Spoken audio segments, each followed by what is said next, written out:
Good morning, family. I first want to say good morning, God. Good morning, Jesus. Good morning, Holy Spirit.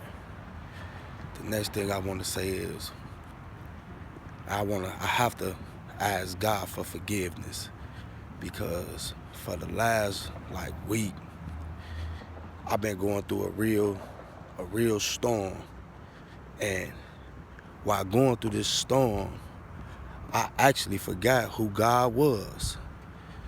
I forgot about all the things that He have brought me and my family through. I forgot all the things that He have already done for me. I forgot that He was actually waking me up every morning.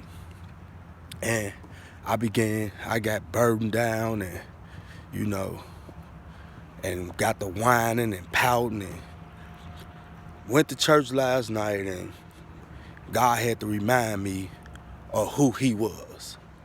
So I want to first just ask God to forgive me because God has been too good to me and my family for me to ever lose my faith and forget about, you know, what what He's done for us and what He's done for me in my life. And to let people, take me off of my square, not far as, me going to do nothing wrong, but let people frustrate me so bad when I'm ready to give up on God because I feel people is not getting it, and that's not fair to God because it's not it wasn't always a time when I got it, and God was patient with me, and He still was there for me when I didn't deserve to live. So I want to start out by just saying that. And this morning I'm talking, man, some amazing stuff happened over the Labor Day weekend. Today, September 6th, I believe. Wednesday, September 6th. My children came up here from Chicago this past weekend, Labor Day weekend, and God was pressing this on my spirit this morning when I was praying to talk about this. I don't know why, but He know why. And me and my son, my oldest son, he 18. We all went to the basketball court. Me, him, my other boys, my nephews. There was some guys already at the basketball court. We went to the basketball court. We was playing ball. So we began to play on teams. And my son, since me and my son had the highest two scores, and the game of 21 we was playing, me and him had to be the captains. So my son, since he was the winner, he won the 21. He had to be the captain. I won the first 21, man. I just had to throw that out there. But he won that 21, so he was the first captain. So he chose, I chose, he chose. It was a 4-on-4.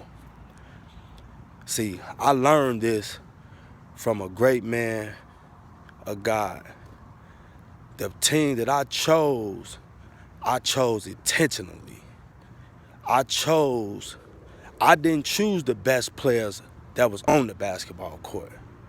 I chose the players that was least to get picked, and I did that intentionally. So my son, he was choosing all the guys, the young men that was kind of the good players. Don't get me wrong. Everybody out there could play, but everybody out there, basketball wasn't everybody. That wasn't everybody's thing. So by me being I was the oldest on the basketball court. Everybody else was 18, 19, and 18s. Everybody was in their teens. So as I'm watching my son pick, I'm picking the guys, that may be a little slower, maybe a little heavier than some, but I'm doing it intentionally. So to make a long story short, we played 4 games. Out of the 4 games, my team won 3. So after the third game, we had won. We waiting on everybody to drink their water and their Gatorade and things like that. So my son was standing next to me. So he was like, man, I don't understand why we can't beat y'all. Like, man, I got the best players. Like, man, your team garbage, man. I don't even understand why we can't beat y'all. Then he said, and then you ain't even shooting the ball. It ain't even like that you doing the scoring. Like, I thought you was going to be doing all the scoring. Like, you ain't even shooting the ball and y'all still winning. And I said, son, come here. Let me talk to you right quick. I said, son, why your team not winning? So he said, man, because, man, they steady missing shots and this, that, and the third. I'm dropping dimes and they missing. And I said, no, that's not why y'all losing. He said, well, why we losing? I said, because you not leading your team.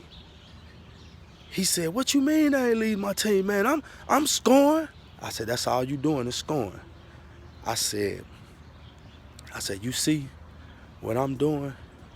I said, as a leader, it's my job to make everybody around me better.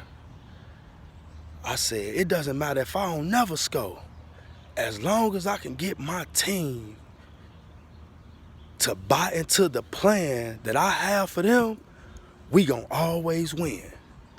I said, it was a one big guy. He was real kind of big, but he was doing a lot of the scoring.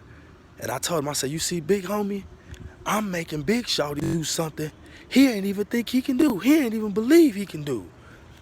I said, so you, as being the leader of your team, I said, by far, you the best player on the basketball court. I said, man, Pop's old now. I can't keep up with you like I used to can keep up with you. You blowing right past me. You getting to the cup, you know. I said, so you have to be a better leader.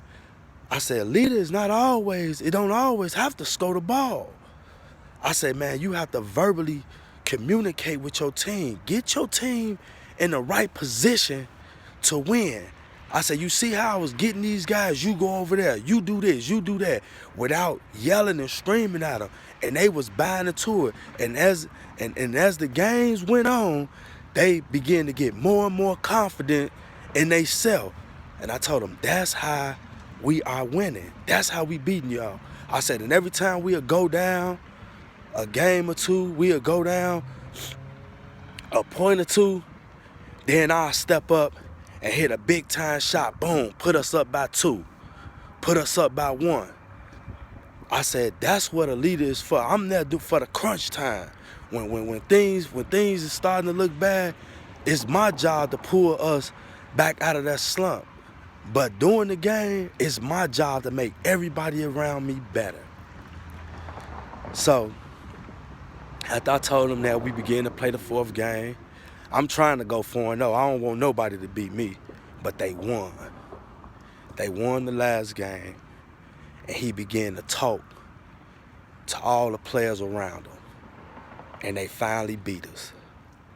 And some may say, well, you still lost. No, I won that game because I instilled something in somebody else. Not just that being my son, but if that was somebody else's child, I would have did that too. When I see he have the possibility of being a great leader, I would have instilled that in somebody else's child. The Bible say, raise up a child in the way it should go, he will never, in a way that he should go. You know, and he would never depart from his ways. So we raising him up. I'm raising him up to be a leader. So God just put that on my spirit this morning. I don't know why. Somebody gonna see this today, tomorrow, next year, whenever, and it's gonna help somebody. But I was happy about that when that happened, that they beat us, because I'm happy what my son did. You know, he listened. But the thing that got me is Sunday when they came home, when they went back to Chicago, I'm laying in my bed. I'm talking to my wife. I get a text message. Phone go off. And my son say, "Pops, I love you, man." He said, "Man, I will never forget what you taught me this weekend, man." He said, "Man, I'ma take that." He said, "Man, that was some great advice you gave me, and I'll never forget that." He said, "Man, I can't wait to see you again just to get some more wisdom from you." He said, "Man, Pops, I'm happy where you at right now, and just keep doing what you doing. I love you, Big Jack." Because that's what we call each other. What's up, Jack? You know, we from Chicago. We always got a name for somebody. So I text him back and I said, "I love you too, son." I said, "And you just remember, as a leader, it's your job to make everybody around you better." So for all my leaders that I'm talking to today, you can't get frustrated with people. You can't get frustrated when things don't go your way. Because as the leader, you gonna take the blunt of the criticism. And it might get frustrating sometimes, but it's your job to make everybody around you better. I love y'all, man, with the love of the Lord. It's time to get these kids up and out of here for school. I gotta make my journey to work. I pray God keep you safe today. Keep you from harm, seen and unseen. Caution, no souls left behind. Obey God, He'll bless you real good. The spotlight is on the 414. Unity Gospel House of Prayer, Milwaukee, Wisconsin. Let's get it, y'all. Be leaders today, not followers. God bless you. Talk to you later.